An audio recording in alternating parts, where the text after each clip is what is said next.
Hello दोस्तों, आज अपन पढ़ेंगे कक्षा 8 की गणित का पहला चैप्टर परिमेय संख्या। तो दोस्तों देखो, सबसे पहले अपन ये देखते हैं कि परिमेय संख्या होती क्या है। ठीक है, जैसे आपने देखी होगी कि प्राकृत संख्याएं आप पहले से पढ़ चुके हैं। जैसे पिछली कक्षाओं में आपने पढ़ा कि प्राकृत संख्या किसे कहते हैं, तो आपने देखा होगी जो संख्या 1, 2, 3 से अनंत तक जो संख्या जाती है उन्हें प्राकृत संख्या कहते हैं। फिर अपन देखते हैं कि पूर्ण संख्या किसे कहती है, तो पूर्ण संख्या किसे कहेंगे, पूर्ण संख्या अपन कहेंगे कि जो संख्याएं 0 से शुरू होती हैं, 0, 1, 2, 3, 4 जो अनंत तक जाती हैं। ठीक है, उसके बाद में अपन ने पढ़ा था पूर्णांक। पूर्णांक के अंदर क्या आता है, 0 भी आता है, 1, 2, 3 प्लस वाले जो धनात्मक संख्याएं वो आती हैं, और -1, -2, -3 से अनंत तक ये जो संख्याएं आती हैं ये भी आती हैं। यानी प्राकृत संख्या 1 से शुरू होती हैं, पूर्ण संख्या 0 से शुरू होती हैं, और पूर्णांक धनात्मक संख्या भी होती हैं, ऋणात्मक संख्या भी होती हैं, और 0 भी होता है। ठीक है, इसी तरह से परिमेय संख्या किसे कहते हैं, तो परिमेय संख्या दोस्तों जैसे आपने देखे होंगे 4/5, 3/8 जैसे में अंश और हर होता है, तो साधारणतः अपन मानते हैं कि उनको अपन परिमेय संख्या कहते हैं। और सही परिभाषा अपन दे तो जैसे कैसे देते हैं कि वह संख्या, परिमेय संख्या की जो परिभाषा है वो अपन लिखते हैं कि वह संख्या जिसे P/Q यानी अंश और हर दोनों होना चाहिए, P/Q के रूप में लिख सके, वह संख्या जिसे P/Q के रूप में लिख सकें परिमेय संख्या कहलाती है। ठीक है, परिमेय संख्या कहलाती है। ठीक है दोस्तों, अब इसके अंदर आपको ये ध्यान रखना है कि जहां P और Q है ना वो पूर्णांक है, जहां P व Q पूर्णांक है। पूर्णांक अभी आपने देखा था क्या, पूर्णांक के अंदर कौन कौन सी संख्या आती हैं, धनात्मक संख्या भी आती है, 0 भी आता है, और ऋणात्मक संख्या भी आती है। ठीक है, लेकिन एक जो कंडीशन है वो है कि Q है वो 0 के बराबर नहीं होना चाहिए। मोस्ट इंपॉर्टेंट कंडीशन ये है, यानी जो Q नीचे वाला है बटे में है वो 0 नहीं होना चाहिए। ठीक है, अब जैसे अपन एक उदाहरण लेते हैं परिमेय संख्या के, जैसे उदाहरण क्या लिखेंगे, जैसे अपन लिख दिया, मैंने लिख दिया 1/2 परिमेय संख्या है। ठीक है, फिर मैंने लिखा 3/4 परिमेय संख्या है। ठीक है, फिर मैंने लिखा 8। अब देखो ये भी परिमेय संख्या है। परिमेय संख्या क्यों है, क्योंकि किसी संख्या के बट्टे में 1 तो होता ही है, तो अपन 8 भी लिख सकते हैं, अपन 9 भी लिख सकते हैं क्योंकि 9 के बट्टे में भी 1 आ गया। ठीक है, अपन 0 भी लिख सकते हैं कि 0 भी एक परिमेय संख्या है, लेकिन जैसे 4/0 एक परिमेय संख्या नहीं है। क्यों 4/0 क्यों नहीं है, क्योंकि Q है, Q बराबर 0 नहीं होना चाहिए, ये एक परिमेय संख्या नहीं है। जबकि खाली 0 परिमेय संख्या है, क्योंकि 0/1 अपन लिख सकते हैं और P बराबर 0 हो सकता है। ठीक है दोस्तों, ये तो हो गई परिमेय संख्या। तो ये आपके समझ में आ गया कि परिमेय संख्या किसे कहते हैं, परिमेय संख्या क्या होती हैं। ठीक है, अब अपन परिमेय संख्या पढ़ने के बाद में, जैसे अब सीखने के बाद में अपन अब आगे पढ़ते हैं परिमेय संख्याओं के गुणधर्म, यानी परिमेय संख्या के जो क्या क्या नियम होते हैं, क्या क्या गुण होते हैं उसके अंदर, वो पढ़ते हैं अपन। ठीक है दोस्तों, तो अपन आगे देखते हैं परिमेय संख्या के गुणधर्म। परिमेय संख्याओं के गुणधर्म। ठीक है दोस्तों, तो अब देखो परिमेय संख्या के अंदर क्या क्या गुण होते हैं। तो इसके अंदर जैसे पहला जो गुण है वो अपन देखते हैं, पहला जो गुण है वो है संवर्त। अब धीरे धीरे इसको समझोगे तो समझ में आ जाएगा ये संवर्त क्या होता है। ठीक है, अब आपको जैसे संवर्त है, संवर्त नियम है, या संवर्त जो गुणधर्म है वो आपको देखना है कि संवर्त गुणधर्म क्या होता है। जैसे आपने देखा होगा कि 4 और 5 को जोड़ा, ठीक है, तो कितना आया, 9 आया। तो ये भी एक संख्या है, ये भी एक संख्या है, ये भी एक संख्या है। ठीक है, तो अब देखो ये प्राकृत संख्या में भी आती है, पूर्ण संख्या में भी आती है, और पूर्णांक में भी आती है, और परिमेय संख्या भी हो सकती है, क्योंकि सबके बटे में 1 लगा दें। अब जैसे मैं ऐसे लिख दूं कि 1/5 जोड़ 3/8, अब इसके बराबर क्या आएगा, जैसे अपन इसका लघुत्तम लेके फिर अपन क्या करें, इसका जोड़ करेंगे तो जो भी संख्या आएगी वो लिखेंगे। तो कहने का मतलब है कि अगर दो परिमेय संख्याओं का जोड़ किया जाए और आए भी परिमेय संख्या, तो इसको अपन क्या कहेंगे कि ये संवर्त नियम है, ये जोड़ में संवर्त हुआ। जैसे गणितीय संक्रिया 4 होती हैं, जोड़, बाकी, गुणा, भाग। ठीक है, ठीक है। तो अपन क्या करते हैं, अपन सबसे पहले योग में संवर्त देखते हैं, योग में यानी जोड़ में। तो सबसे पहले लिखा योग। ठीक है, अब देखो मैंने कोई भी, जैसे ये अभी वाली ये संख्या ले लेते हैं, जैसे मैंने लिया 1/5 जोड़ 3/8। अब आपने देखा ये भी परिमेय संख्या है, ये भी परिमेय संख्या है, दोनों परिमेय संख्या है। अब इनका योग करते हैं, देखो। ठीक है, सबसे पहले इसका क्या करते हैं, लघुत्तम लेते हैं। लघुत्तम कितना आएगा, लघुत्तम लेना आता होगा आपको। जैसे लघुत्तम अपन कैसे लेते हैं, अभाज्य गुणनखंड विधि द्वारा अपन ले लेते हैं, जैसे 5 और 8। अब ऐसी कोई संख्या है जिसका भाग 5 में भी जाए 8 में भी जाए, ऐसी कोई संख्या नहीं है। तो लास्ट में क्या करते हैं अपन, 5 का भाग देते हैं और यहाँ 8 हो जाता है, और इसमें 2 का 2 चाहिए, भले 8 का दे दो, क्योंकि आगे भी ये 8 ही आने वाला है। तो 1 तो कहने का मतलब है 5 को 8 से गुणा किया तो कितना है, 8 पंजो 40। इसका लघुत्तम कितना आएगा, 40 आएगा। ठीक है, तो अपन इसका लघुत्तम ले लेते हैं 40। ठीक है, कहने का मतलब है यहाँ जो संख्या है वो ऐसी संख्या आनी चाहिए जो इसके पाड़े में भी आ रही हो, इसके पाड़े में भी आ रही हो। ठीक है, अब जैसे 5 का पाड़ा कितनी बार बोलेंगे तब 40 आएगा, 8 बार बोलेंगे, और 8 को 1 से गुणा किया तो कितना आया, 8। ठीक है, अब देखो 8 का पाड़ा कितनी बार बोले 40 आएगा, 5 बार बोलेंगे तो, और 5 का पाड़ा 3 बार बोले तो कितना आया, 15। ठीक है दोस्तों, अब देखो कितना हो गया, 18, 8 और 15 23, 23/40। अब ये परिमेय संख्या है ना, तो कहने का मतलब है जो अपन ने दो परिमेय संख्याओं का योग किया तो उसका योगफल परिमेय संख्या आया। तो अपन कह सकते हैं कि जो परिमेय संख्या है वो योग के अंदर संवर्त है। तो अपन क्या लिख सकते हैं, परिमेय संख्याएं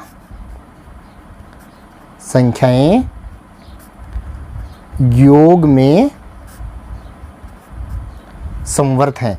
यानी जो संवर्त नियम क्या है कि जो भी संख्याएं लेंगे और जैसे परिमेय संख्या लेंगे और उनका उत्तर भी परिमेय संख्या आएगा, चाहे गणित की कौन सी संक्रिया कर लो। तो अपन ने जोड़ संक्रियाएं की तो जोड़ के अंदर भी दो परिमेय संख्याओं का जोड़ एक परिमेय संख्या आया, इसलिए योग में संवर्त है। ठीक है दोस्तों, अब अपन देखते हैं कि परिमेय संख्या घटाव, व्यवकलन या बाकी में संवर्त है कि नहीं है। तो दूसरा अपन ने देखते हैं, व्यवकलन भी लिखते हैं। इसका मतलब क्या होता है, घटाव, आप जिसे साधारण भाषा में क्या बोलते हैं, बाकी करना। ठीक है, अब इसको अंदर अपन क्या करते हैं, दो परिमेय संख्या लेते हैं, दो परिमेय संख्याओं के अपन बाकी करते हैं। तो बाकी करने के बाद में अगर उत्तर में परिमेय संख्या ही आती है तो अपन मान लेंगे कि ये योग जो परिमेय संख्या है वो घटाव में भी संवर्त नियम का पालन करती हैं। ठीक है, तो जैसे कोई भी दो परिमेय संख्या ले लूँ, जैसे मैंने लिया एक, तो लिया 1/2, दूसरा लिया 3/4। ठीक है, अब इनका अपन क्या करते हैं, घटाव करते हैं, बाकी करते हैं। तो अब देखो 2 और 4, इसका लघुत्तम कितना आएगा, 4 आएगा। और आपको साधारण भाषा में ऐसे देखना है कि यहाँ ऐसी छोटी से छोटी संख्या लेनी है जो इसके पाड़े में भी आए, इसके पाड़े में भी आए। तो 4 क्या है, 4 2 के पाड़े में भी आ रहा है, और 4 के पाड़े में तो आता ही है। ठीक है, अब 2 का पावड़ा कितनी बार बोलेंगे, तो 4 आए, 2 बार बोला। ठीक है, तो 2 को 1 से गुणा किया, 2। ठीक है, अब 4 का पावड़ा कितनी बार बोले, 4 आए, 1 बार, तो 1 को 3 से गुणा किया, 3। ठीक है, अब देखो नीचे आ गया 4 का 4। अब 2 में से 3 नहीं घटता, लेकिन 3 में से 2 घटता है, कितना आता, 1। अब 1 किसका बचा, बड़ी वाली संख्या कौन सी है, माइनस वाली, तो -1/4। अब देखो -1/4 परिमेय संख्या है ना, तो -1/4 परिमेय संख्या है। अपन ने दो परिमेय संख्या ली और दोनों का घटाव या व्यवकलन या बाकी कितना क्या आया, परिमेय संख्या आया। तो अपन लिख सकते हैं, क्या लिख सकते हैं कि परिमेय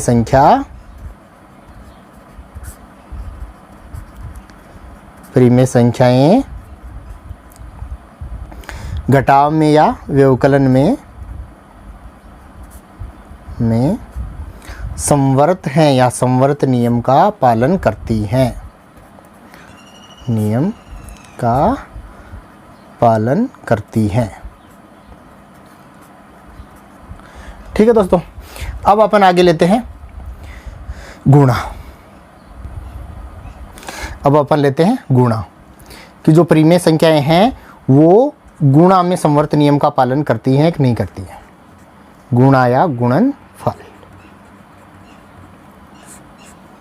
ठीक है दोस्तों, अब करने का मतलब अपन दो परिमेय संख्या लेंगे, उनका गुणा करेंगे, गुणा करने के बाद में अगर परिमेय संख्या ही आती है तो अपन ये कहेंगे कि परिमेय संख्या गुणनफल में भी समवर्त नियम का पालन करती है। जैसे छोटी से छोटी ले लेते हैं अपन, 1/2 ले लिया और दूसरी ले लिया अपन ने 3/4। गुणा का तो सीधा ही नियम है, ऊपर वाली अंश को अंश से गुणा करो, हर से गुणा करो। 3 का 1 से गुणा किया 3 और 4 को 2 से गुणा किया 8।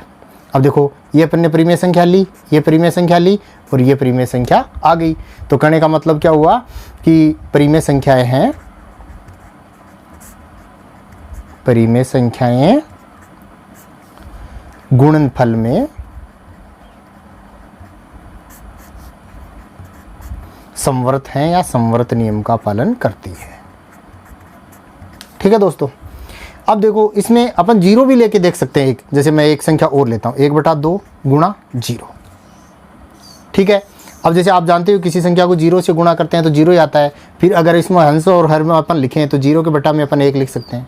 ठीक है, अब भी देखो 0 को 1 से गुणा किया 0, 2 को 1 से गुणा किया 2। ठीक है, तो 0/2 भी एक परिमेय संख्या है। ठीक है, तो इसका मतलब ये इसमें भी समवर्त नियम का पालन करती है। तो अपन ने 0 लेके भी एक देख लिया। ठीक है, अब अपन लिखते हैं भाग। ठीक है, कि भाग में समवर्त नियम का पालन करती है नहीं करती है परिमेय संख्या, यानी दो परिमेय संख्या लेंगे और उनका भाग करेंगे तो भाग के अंदर वो अगर उत्तर के अंदर परिमेय संख्या ही आता है तो अपन क्या करेंगे कि भाग में समवर्त हैं, और अगर परिमेय संख्या नहीं आता तो नहीं है समवर्त। जैसे मैंने लिया 1/2 भाग 3/4। ठीक है, अब देखो अपन क्या करते हैं, भाग का निशान आता है तो इसको गुणा में बदलने के लिए अंश को आगे वाली संख्या है जो आगे वाली 3/4, इसका अंश को हर बना देते हैं, हर को अंश बना देते हैं। पहली वाली संख्या ऐसी कैसी, गुणा का निशान लगाया, 4 हर में है तो अंश में ले लिया। ठीक है, अब ऊपर वाली को ऊपर वाली से गुणा किया 4 और ये 3 2 6, ये परिमेय संख्या आई। यानी इस परिमेय संख्या को इस परिमेय संख्या से भाग किया तो परिमेय संख्या आई। तो इसके अनुसार तो समवर्ती नियम का पालन करती है। लेकिन अब 0 भी लेके देखते हैं, जैसे अपन ने ऊपर लिया था। ठीक है, जैसे मैं 1/2 को भाग देता हूँ 0 का। ठीक है, अब वैसे अपन ने P/Q लिखते हैं तो Q = 0 नहीं होना चाहिए, 0 का भाग तो अपन को देना ही नहीं है। फिर भी अपन देके देखते हैं, देखो ये लो। अब देखो 1/2 भाग को गुणा में बदला, अंश का हर बनाया, हर का अंश बनाया। देखो 1 1 1, 2 को 0 से 0। अब देखो ये परिमेय संख्या नहीं है, क्यों? क्योंकि Q बराबर क्या आया, 0 आया। ठीक है दोस्तों, तो अपन को पूरी तरह से याद रखना है कि परिमेय संख्याएं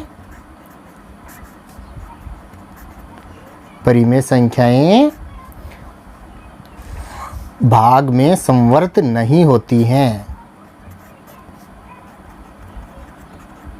समवर्त नहीं होती है। ठीक है, तो कहने का मतलब परिमेय संख्याओं का समवर्त नियम में जोड़ में समवर्त होती हैं, बाकी में समवर्त होती हैं, गुणा में समवर्त होती हैं, लेकिन भाग में समवर्त नहीं होती है। ये आपको याद रखना है। तो अपन ने समवर्त जो नियम था परिमेय संख्याओं का वो किस में देख लिया, जोड़ में भी देख लिया, बाकी में भी देख लिया, गुणा में भी देख लिया और भाग में भी देख लिया। 4 ही संक्रियाएं होती हैं गणित की।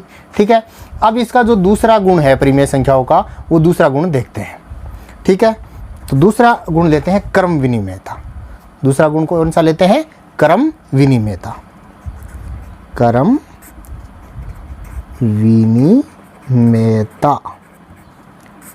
ठीक है, ये क्रम विनिमयता भी अपन को ये ध्यान रखना है।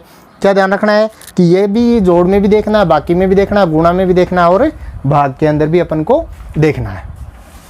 ठीक है, तो देखते हैं अपन क्रम विनिमयता। सबसे पहले क्रम विनिमयता समझते हैं, यानी क्रम अपन चेंज कर दें तो क्या उत्तर में अंतर पड़ेगा क्या। जैसे मैं एक लेता हूँ कि जैसे मैंने ये लिया यहाँ पे, जैसे 4 जोड़ 5 तो उत्तर कितना आया, 9। ठीक है, फिर मैंने इसका क्रम चेंज कर दिया, 5 जोड़ 4, उत्तर कितना आया, 9। यानी अपन ने इसका क्रम बदला तो क्या उत्तर में अंतर पड़ा क्या, नहीं पड़ा। तो कहने का मतलब है ये जो संख्याएं हैं ये क्रम विनिमयता का जोड़ के अंदर पालन करती हैं। ठीक है, इसी तरह से बाकी में करती है कि नहीं करती है, गुणा में करती है कि नहीं करती है, भाग में करती है कि नहीं करती है। अब अपन सबसे पहले देखते हैं योग में। ठीक है, योग में सबसे छोटी संख्या लेके थे परिमेय संख्या, जैसे मैंने एक छोटी सी ली 1/2 जोड़ 3/4। ठीक है, अब इसमें अपन इसका जोड़ करते हैं। लघुत्तम कितना आएगा, जैसे पिछले वाले सवाल में लिया 4। 2 का पाड़ा कितनी बार बोलेंगे, 4 आएगा 2 बार। 2 को 1 से गुणा किया, 2 एकम 2, जोड़। 4 का पाड़ा कितनी बार बोले, 4 आए 1 बार, तो 1 को 3 से गुणा किया 3, तो कितना आया 2 और 3 5/4। अब दो परिमेय संख्याओं को अपन ने योग किया और परिमेय संख्या आई। अब अपन क्या करते हैं, इसका क्रम चेंज कर देते हैं। क्रम विनिमयता का नियम यही है कि क्रम को चेंज करके देखते हैं। जैसे मैंने इसका क्रम चेंज करता हूँ, मैं 3/4 को पहले लिखता हूँ, ठीक है, फिर 1/2 को लिखते हूँ। अब इसका जोड़ करते हैं, देखिए उत्तर में अंतर पड़ता है कि नहीं पड़ता। लघुत्तम वो का वो 4 का 4 आएगा। 4 का पाड़ा 1 बार बोला 4, तो 1 को 3 से गुणा किया 3, प्लस 2 का पाड़ा 2 बार बोला कितना आया 4, तो 2 एकम 2, 3 और 2 5 और 4। तो कहने का मतलब है ये उसके उत्तर में कोई भी परिवर्तन नहीं आया। यानी परिमेय संख्याओं का अगर योग करते हैं तो उसका क्रम अपन चेंज कर देते हैं, क्रम को अपन बदल देते हैं, आगे पीछे लिख देते हैं, तो उसके अंदर उत्तर में कोई फर्क नहीं पड़ता है। तो अपन क्या कह सकते हैं कि परिमेय संख्याएं योग में क्रम विनिमय नियम का पालन करती हैं, या क्रम विनिमयता रखती हैं, या क्रम विनिमय है। तो अपन क्या लिख सकते हैं, परिमेय संख्या योग क्रम विनिमयता है, या परिमेय संख्याएं योग के अंदर क्रम विनिमय नियम का पालन करती हैं कि क्रम को अपन बदल दें तो भी उसके उत्तर में कोई फर्क नहीं पड़ने वाला। ठीक है, अब अपन क्या करते हैं, अब अपन करते हैं घटाव बाकी या व्यवकलन। ठीक है, तो व्यवकलन जिसको अपन क्या कहते हैं साधारण भाषा में घटाव, या अपनी भाषा साधारण भाषा क्या है बाकी। ठीक है, इसके अंदर करके देखते हैं। देखो अपन ये ऊपर वाली संख्या चलो मैं ले लेता हूँ 1/2 माइनस 3/4। ठीक है, लघुत्तम वही आया 4, 2 दूनी 4, 2 एकम 2, बाकी 4, 4 एकम 4, 4 का पाड़ा 3, कितना आया -1/4। ठीक है, अब मैं इसका क्रम को बदल के देखता हूँ। मैं 3/4 पहले लिखता हूँ और माइनस लिख के 1/2 बाद में लिखता हूँ। इसका क्रम चेंज कर दिया मैंने। अब क्रम चेंज करने के बाद में देखते हैं कि उत्तर में कोई अंतर आता है क्या। लघुत्तम तो वही आना 4, 4 एकम 4 और 3 एकम 3, माइनस 2 दूनी 4 और 2 एकम 2, कितना आया 1/4। अब देखो दोनों उत्तर बराबर हैं क्या, नहीं है, दोनों उत्तर बराबर नहीं है। क्यों, क्योंकि ये -1/4 है और ये 1/4 धनात्मक संख्या है। तो कहने का मतलब है अगर अपन परिमेय संख्याओं को बाकी के अंदर क्रम का चेंज कर देते हैं तो उसके परिणाम समान नहीं रहते हैं। तो कहने का मतलब अपन कह सकते हैं, क्या कह सकते हैं कि परिमेय संख्या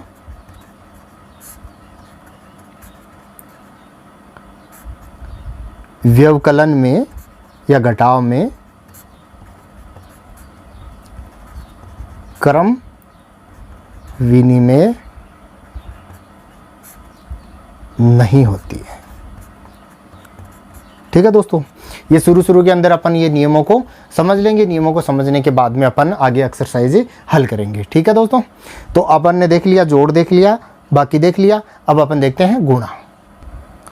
गुणा में देखें या गुणनफल,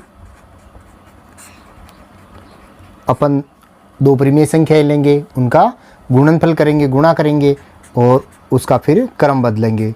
दो परिमेय संख्या ले ली, एक 1/2 ले लिया, दूसरी 3/4 ले ली। मैं दोनों का गुणा करता हूँ, 3 एकम 3, 4 दूनी 8। अपने पास उत्तर क्या आया 3/8। ठीक है, अब मैं इसको क्रम को बदलता हूँ, 3/4 पहले लेता हूँ, गुणा का निशान लगाता हूँ, 1/2 बाद में लेता हूँ। लिया, अब देखो 3 एकम 3, 4 दूनी 8, ये दोनों उत्तर तो बराबर है।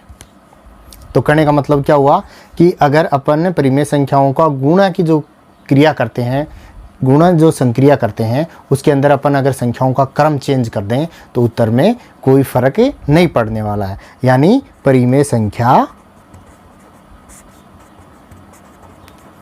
संख्याएं गुणनफल में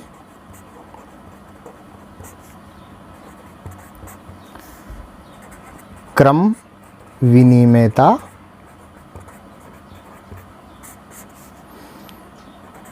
के नियम का पालन करती है।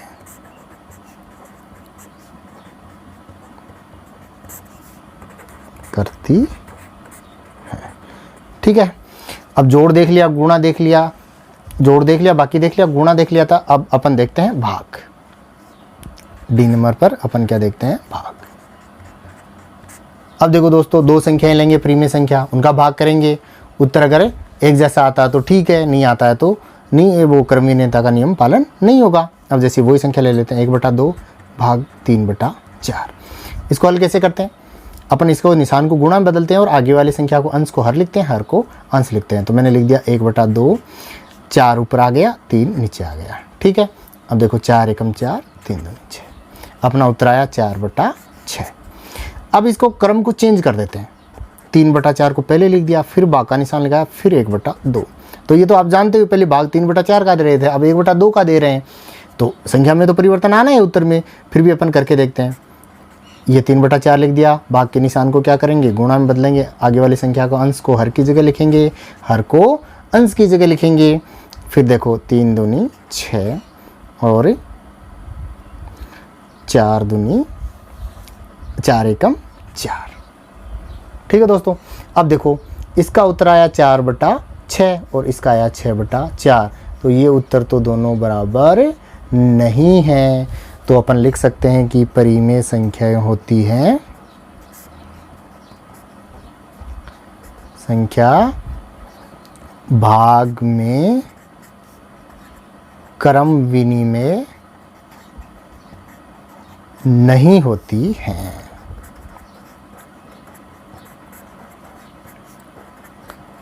ठीक है दोस्तों, तो ये अपन ने क्रम विनिमयता का नियम गणित की चारों संक्रियाओं के अंदर देख लिया, ठीक है। अब एक आगे का नियम है, जो इसको नियम को अपन कहते हैं सहचर्यता का नियम, यानी सहचर्यता का मतलब साथ साथ चलना, जिसको अपन अभी समझते हैं। तीसरा नियम कौन सा है, सहचर्यता का नियम, जैसे साहचर्यता का अपन कहेंगे, साहचर्यता। अब देखो पहले अपन समझेंगे कि साहचर्यता क्या होती है, ठीक है।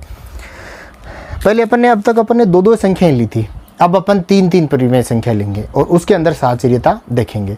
जैसे एक साधारण संख्या के अंदर मैं आपको करके बताऊं कि जैसे मैं लिखता हूं 4 जोड़ 5 जोड़ 4 जोड़ 6, ठीक है। अब मैं यदि पहले इनको जोड़ दूं और फिर इसको जोड़ूं, जैसे 5 और 4 9 जोड़ 6, ठीक है। तो आंसर कितना आया, 9 और 6 15। अब अगर 5 जोड़ 4 जोड़ 6, ठीक है, इसमें अगर अपन इन दोनों को पहले जोड़ दें तो क्या उत्तर आएगा, 5 का 5, 6 4 10 और 10 और 5 15, ठीक है। तो कहने का मतलब है अपन ने इसको आगे पीछे जोड़ किया, पहले किसका किया, पहले इसमें इन दोनों का किया, उसमें उन दोनों का किया, लेकिन उत्तर क्या आया, बराबर आया। तो ये सहचर्यता नियम का पालन हो गया। अगर उत्तर अलग अलग आता तो सहचर्यता नियम का पालन नहीं होता। तो अब अपन इसको सबसे पहले सहचर्यता है वो योग के अंदर देख लेते हैं, ठीक है। योग के अंदर वो अपन 3 संख्याएं लेंगे, जैसे मैंने ली 1/2 जोड़ 2/3 जोड़ 3/2, ठीक है। अब अपन क्या करेंगे, सबसे पहले इन दोनों का जोड़ कर देते हैं, या पहले वाली का कर दो, किसी का भी कर दो, और फिर इसका करते हैं, ठीक है। जैसे मैंने इसका लघुत्तम लिया, कितना आया, 3 दूनी 6। फिर इसका देखो 3 2 का पाड़ा 3 बार बोला तो 6, 3 एकम 3। अब देखो 3 का पाड़ा कितनी बार बोला, 6 आया, 2 बार बोला तो 2 का पाड़ा 2 बार बोला 4 जोड़ 3/2, ठीक है। अब ये कितना आएगा, 4 3 7/6 जोड़ 3/2, ठीक है। अब कितना आया देखो, अब इसका लघुत्तम लेते हैं, लघुत्तम में कितना आएगा, 6 आ जाएगा। क्यों, क्योंकि 6 में 6 का भाग भी जाता है और 2 का भी जाता है। तो 6 का पाड़ा कितनी बार बोलेंगे, 6 आएगा, 1 बार बोलेंगे। तो 1 का 7 से गुणा किया 7, जोड़ का निशान है तो जोड़ लगा दिया। 2 का पाड़ा कितनी बार बोले, 6 आएगा, 3 बार, और 3 आया तो 3 का पाड़ा 3 बार बोला तो कितना आया, 9। अब देखो कितना रिजल्ट आया अपना, 9 7 के अंदर 9 जोड़ा कितना है 16/6। ठीक है, अब इन संख्याओं को अपन क्रम को चेंज करके देखते हैं। ठीक है, 1/2 जोड़ 2/3 जोड़ 3/2। ठीक है, उसी क्रम में अपन ने लिख दिया, लेकिन पहले इन दोनों का जोड़ किया था, अब पहले इन दोनों का जोड़ करेंगे और फिर इसके अंदर ये जोड़ेंगे। तो रिजल्ट अगर सेम आता है तो साहचर्यता है और नहीं आता है तो नहीं है। तो इसको तो ऐसा का ऐसा लिख दिया 1/2 जोड़ इन दोनों को ये जोड़ना है पहले, तो क्या जोड़ेंगे लघुत्तम 3 और 2 का लघुत्तम कितना आएगा 6, क्योंकि 6 के अंदर 3 का भाग भी जाता है और 2 का भाग भी जाता है। अब 3 का भाग कितनी बार जाएगा 2 बार, 2 को 2 से गुणा किया 4, 2 का बार 6 में कितनी बार जाएगा 3 बार, 3 को 3 से गुणा किया 9। ठीक है, अब देखो 1/2 जोड़ 9 और 4 कितने हो गए 13/6। ठीक है, अब देखो अब इन दोनों को जोड़ते हैं, लघुत्तम कितना आ जाएगा 6।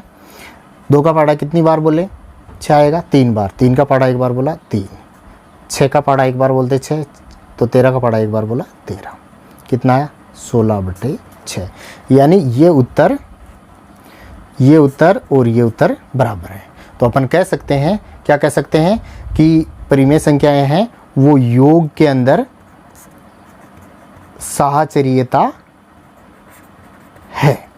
परिमेय संख्याओं की योग के अंदर साहचर्यता है, यानी योग के अंदर चाहे अपन पहले वाली 2 को करके बाद में तीसरी जोड़ो या पहले लास्ट वाली 2 को करके फिर तीसरी जोड़ो, तो भी उत्तर बराबर ही आने वाला है। ठीक है दोस्तों, अब अपन क्या कर देखते हैं, अपन घटाव में या व्यवकलन में साहचर्यता देखते हैं। ठीक है, तो अपन ये संख्या ले लेते हैं, जैसे मैंने ली 1/2 माइनस 2/3 माइनस 3/2। ठीक है, अब देखो पहले मैं क्या करता हूँ, इन दोनों का घटाव कर देता हूँ, फिर इसको घटाते हैं। जैसे इसका लघुत्तम वही 6, 3 माइनस 3 दूनी 6, 2 दूनी 4 माइनस 3/2।